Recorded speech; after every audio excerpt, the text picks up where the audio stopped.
Good evening, ladies and gentlemen. This is Talking Sports with Evan. I am Evan Witallison, host of Talking Sports with Evan. You can find this podcast anywhere podcasts are found: Apple, Spotify, you name it, you can find it. Going to be bringing you a show each and every Thursday evening once football season gets going. Probably going to add a date to that time frame as well. And there is a lot to discuss since last week's show. I know it's a pretty boring sports time frame right now as baseball is in the All-Star break. Basketball is done, hockey's done, football is a couple weeks away from training camp getting started, but there's still things to talk about.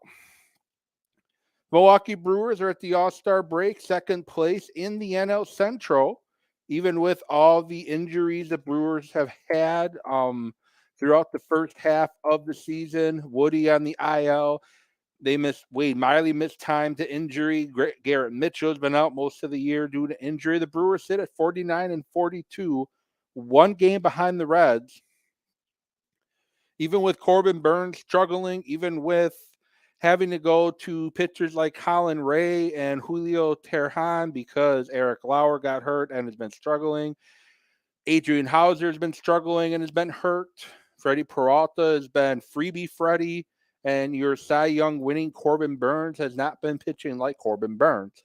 The Brewers still sit a game behind the Reds, which is quite impressive if you ask me. And I think Craig Counsell is doing a heck of a job as a manager right now, dealing with the roster that he has. Rowdy Tellez has done next to nothing. Adames has been up and down. Christian Yelich is almost all the way back to his former MVP self, as his first half numbers are eerie similar to his MVP season. And no, I'm not saying he's going to win the MVP, but I'm just saying his first half numbers are similar. Remember his first year in Milwaukee, he really took off in the second half of the year and cruised his way to the MVP. And if he has that same stretch of season in the second half and the Brewers make some tweaks, they're a team that could be dangerous in the second half. They're sitting with one of the worst offenses in baseball, and they're still a playoff contending baseball team.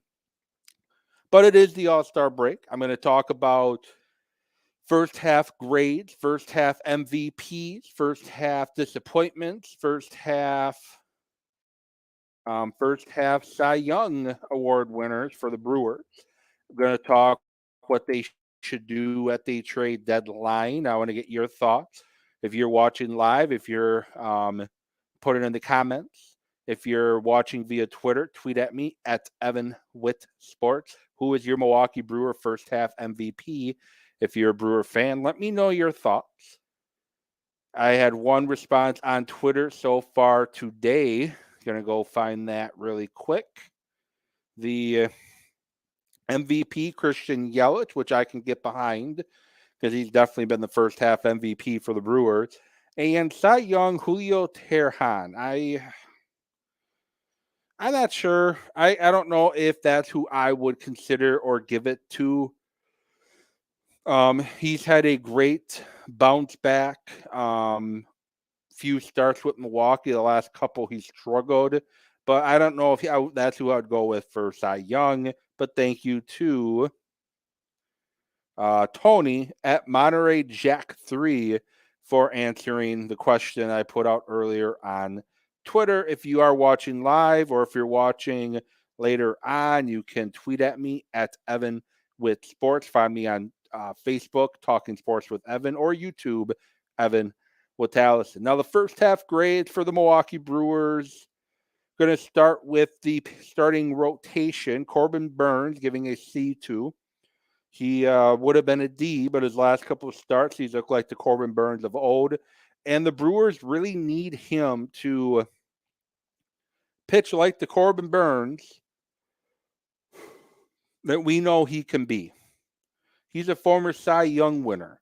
but he hasn't been pitching like the Cy Young winner this year.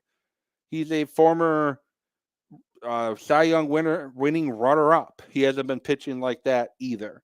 He's been pitching adequately. 2 really bad starts. Most of the other starts have been average. His last 2 starts have been really good. And the biggest issue Corbin Burnes has had is when we get to the 6th inning, he seems to hit a wall. But I would give him a C so far this season. Brandon Woodruff, I give an incomplete to, being that he's been on the 60-day IL for a while now. Maybe back soon. We shall see. Freddie Peralta, I'm going to give a D+ to. Freddie Peralta overall has kind of been disappointing. He's 5-7 with 4.70 ERA, 101 strikeouts at a 1.30 WHIP. His last 7 games, he's 0-3 with a 4.78 ERA. His last 15, he's 3-7 with a 5.29 ERA, and he's given up a batting average of 234, a career high, tied for career high in that. Second, 1.30 for a WHIP is second for him. 2019, he was a 1.48 WHIP.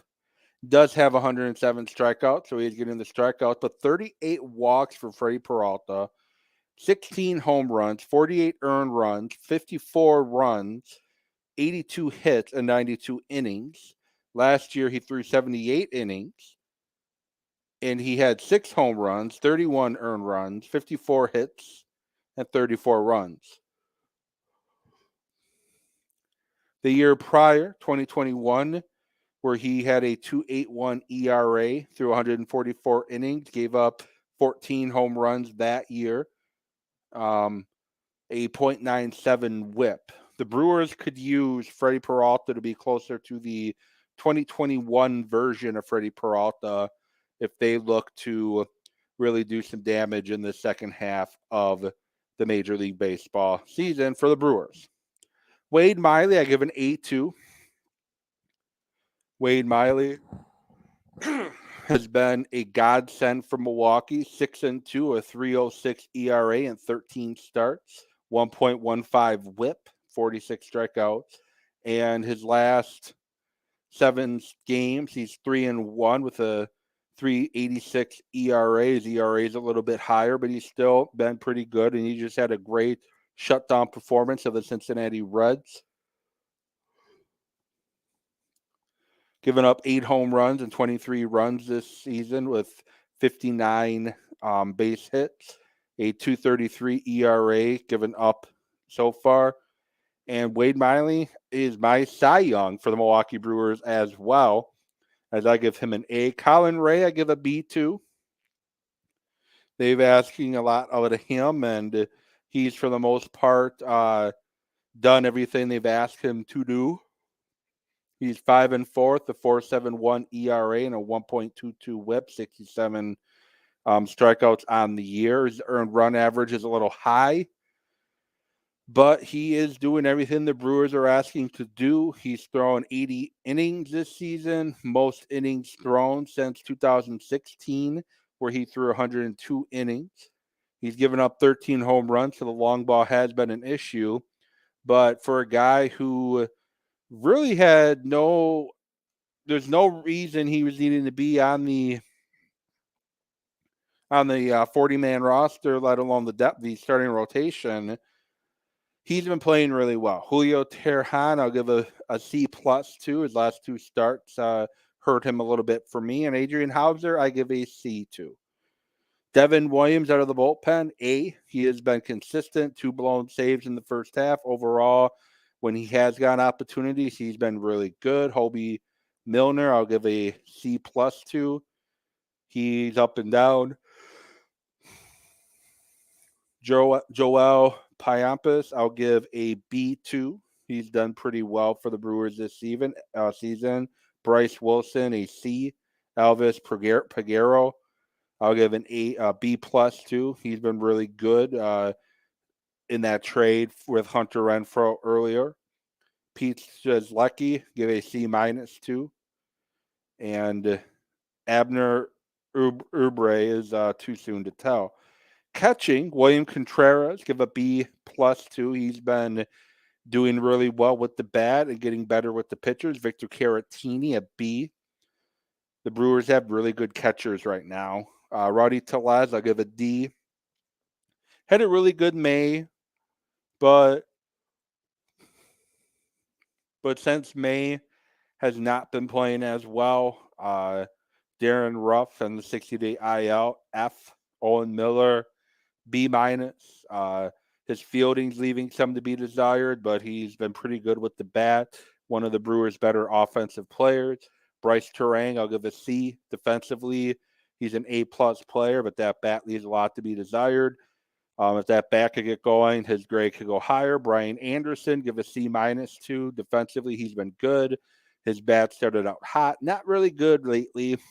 He needs to turn, one of the guys that needs to turn it around for Milwaukee. Willie Adames, I'll give a C+2, thanks to his closeout to the first half of the season. He had a pretty good start to the season, then had a stretch in his last 15 games, for example. He's 213 batting average, 296 on base, 508 slugging. His last 29 at bats, so his last 7 games, 29 at bats. He's got 9 base hits, 4 home runs, 11 RBI, batting 310, 344 on base, 826 slugging. He's got a hit in every game against the Reds going into the break, including 3 home runs and 6 RBI. Struck out just twice, which is good for him, as his strikeout percentage has not been very good. If Adames continues this trend in the second half and Yelich continues his trend, the Brewers offense has a chance to pull itself out of the baseball cellar when it comes to batting average and OPS and all that stuff. Andrew Monasterio, incomplete. He's done okay. Christian Yelich, I'll give an A to. His bat has been red hot, and my hope it continues. Tyrone Taylor, I'll give a D. When he has been healthy, he hasn't done a dang thing at all. Ramel Tapia, I'll give a D+, C- to. Blake Perkins, give a C. He's done everything the Brewers have asked him to do. Base running could be a little bit better. Jesse Winker, my most biggest disappointment for the Brewers this season. F. His first half of the season was atrocious. He's batting 200 with a 324 on base, 577 OPS, 1 home run, 22 RBI. Had 1 hit in 6 at bats against the Reds. His last 7 games, he's 2 of 14 with a 143 batting average. Last 15, he's 2 of 11. Has 8 hits in his last 38 at bats. And his last 30 games, he's at 169 with 13 hits and 77 at bats. It's safe to say Jesse Winker gets a big fat F.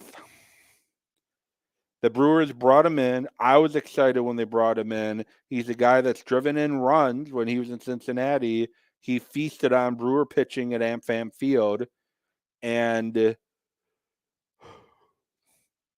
he got 1 home run. The 2017, his first year in the bigs, and 2018, his second year in the bigs, he each had 7 home runs.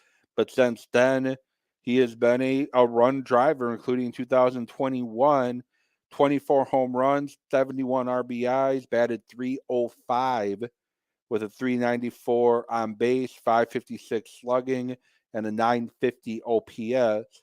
This season, he's at 200, 324, 253, and 577. All career lows for him across the board. And he's a bat that the Brewers, if he can turn it around in the second half, the Brewers offense has a chance to really pull it out, but he's not playing really well. Joey Wiemer, give a C defensively. His glove is very good. He's a great defender out there in center field for Milwaukee. Did not make the initial opening day roster, but due to Luis Urias' injury, which I'll give a D to for Luis Urias, Weimer got brought to the major league roster.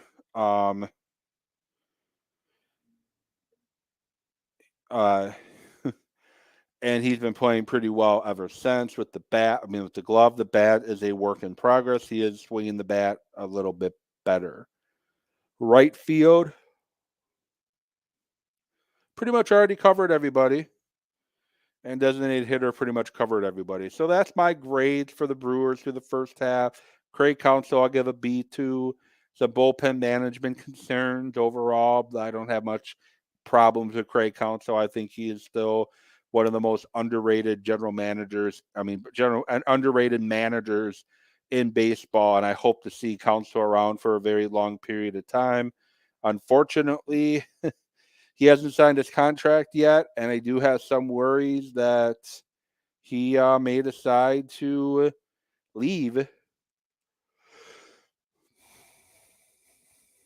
I think he might decide to leave and go with Stern someplace else, and I hope that doesn't happen. But maybe he decides to retire as a manager and take some time off too. I don't know. But the longer Counsell goes without signing his extension makes me a little bit on the nervous side. But again, Craig Counsell, I'll give a B plus too.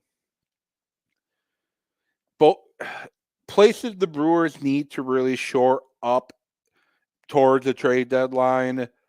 I don't want to see them go crazy trading away people to try to make a run at something that's not going to happen. The Braves, the Rays, are just too good. The Marlins are sitting at 53-39. The Dodgers 51-38. The Diamondbacks 52-39.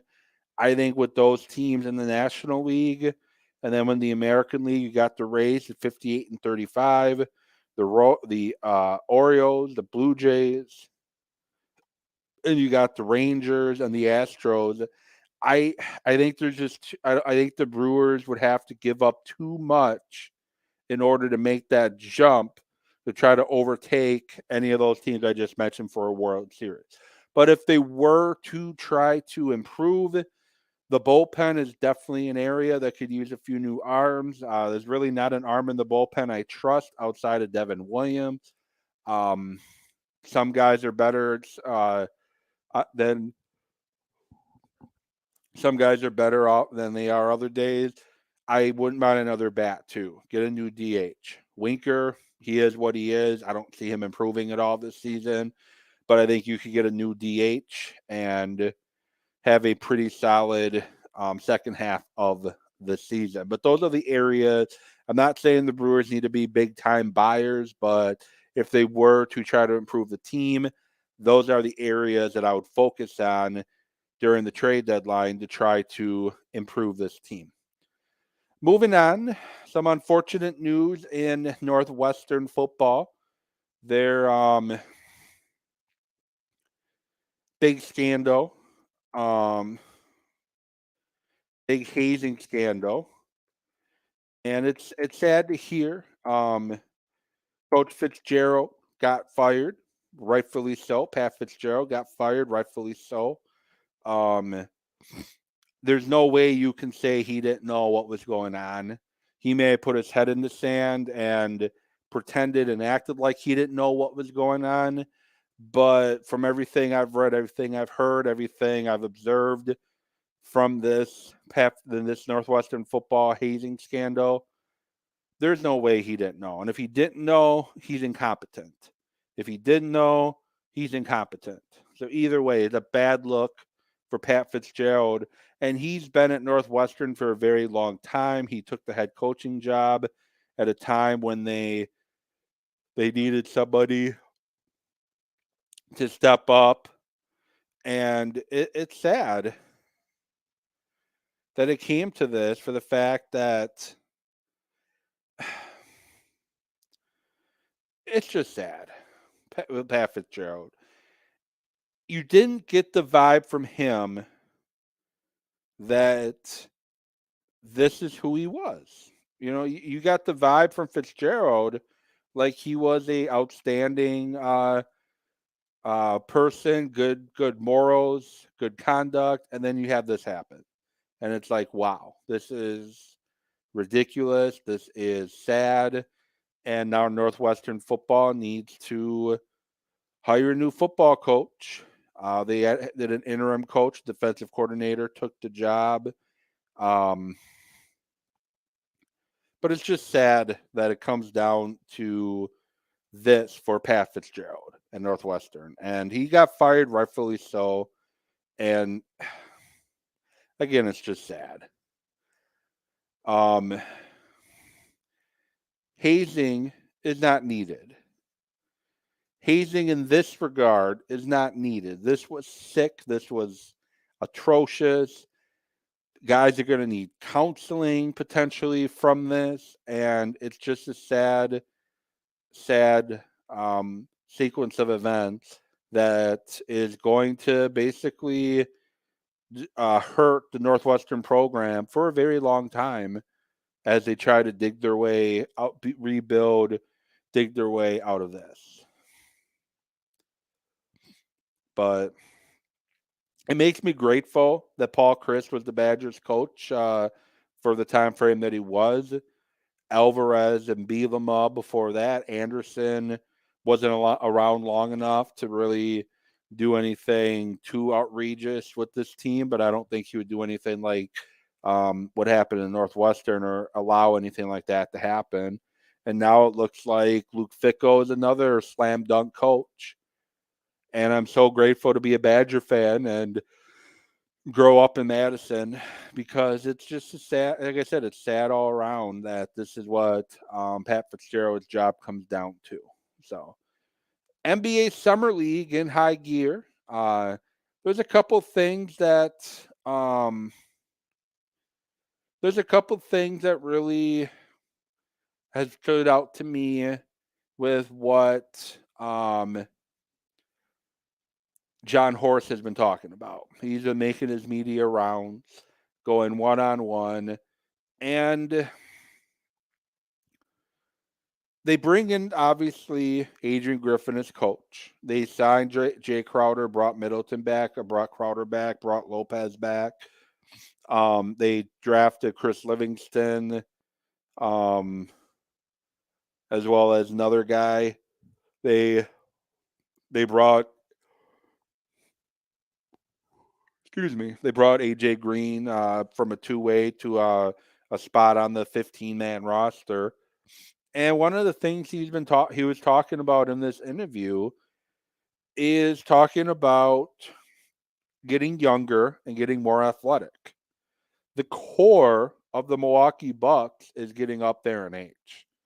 Lopez is 35, Middleton's in his 30s, Holiday's in his 30s, Giannis turns 29.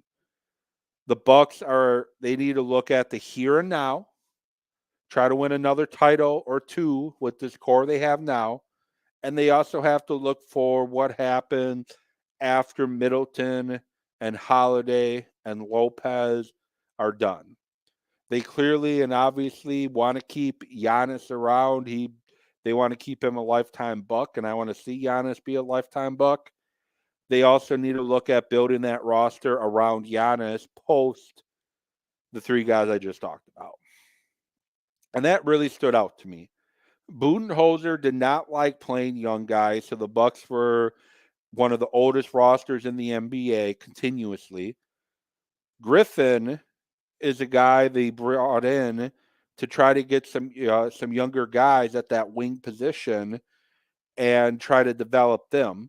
Beaucamp, Livingston, they want to try to Green. They want to try to develop these guys and see what they can get out of them and get more athletic at the perimeter position.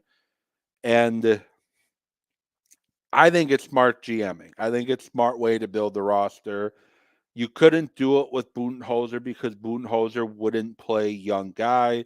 Hence why Murrow gets moved for Grayson Allen. Hence why Wesley Matthews and George Hill and Jay Crowder, those guys get brought in or brought back. Hence why Camp didn't play really at all in the second half of the season. And I know he struggled the past couple summer league games, but I think there's a good potential there for him to be a pretty solid role player. I don't think he's going to be a superstar, but I think he has the ability and the athleticism to be a pretty solid role player, good defender, and a guy that can give you some points here and there off the bench.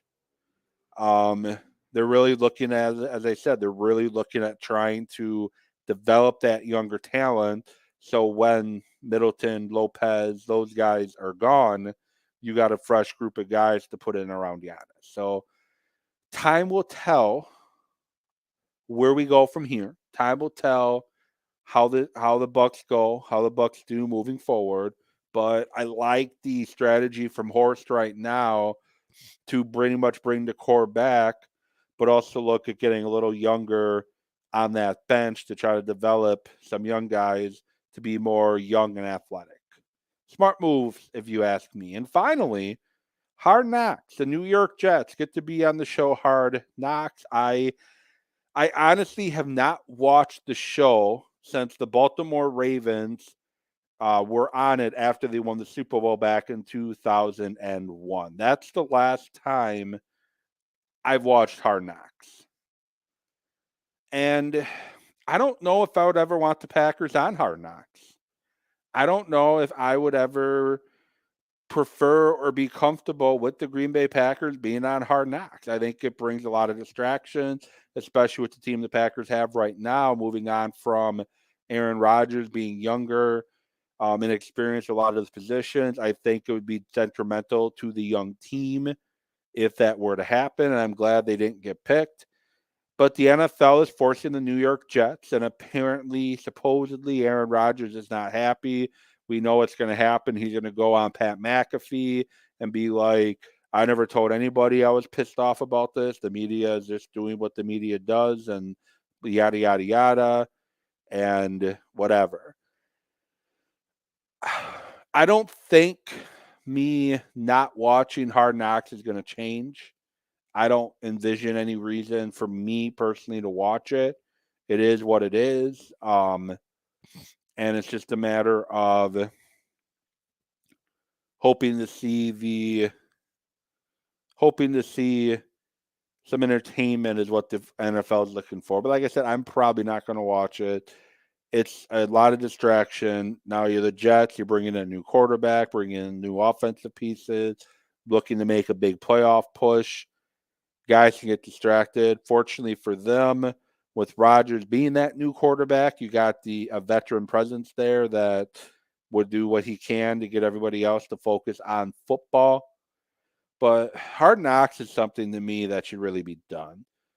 It was cool when they first did it. It was cool when they brought it back originally. You get to see the behind the scenes stuff of what happens in training camp, but at the end of the day, it's not a lot of fun watching somebody lose their job. When the Browns coach, when they were on, I forget his name right now, calls a guy in and says, "Hey, I'm sorry, but we gotta let you go." That's not fun to watch. Hey, go get your playbook and so let's see coach. To me, that's not a lot of fun to watch. But with that said, thank you all for tuning in. It's been great talking some Brewers and giving my grade, talking some whatever. Oh, and before I do go, I am now a Amazon affiliate person. So everybody buys things from Amazon. Everybody does. So what I ask you to do is instead of just going to Amazon.com, help me out a little bit. Go to my link tree in my Twitter or my Facebook at Evan with Sports, Evan with Allison, Talking Sports with Evan. Click on that link tree, click on Amazon, and get your purchases. I'm going to be putting things out on my link tree periodically. Some of my favorite things to use right now, it's just a store-wide thing I put out there. But I would appreciate it. You're going to help Talking Sports with Evan grow, and help me out there, as I'm now an official Amazon affiliate. And like I said, help me out. With that said, thank you so much for tuning in. This has been Talking Sports with Evan, and I will get back at you next week.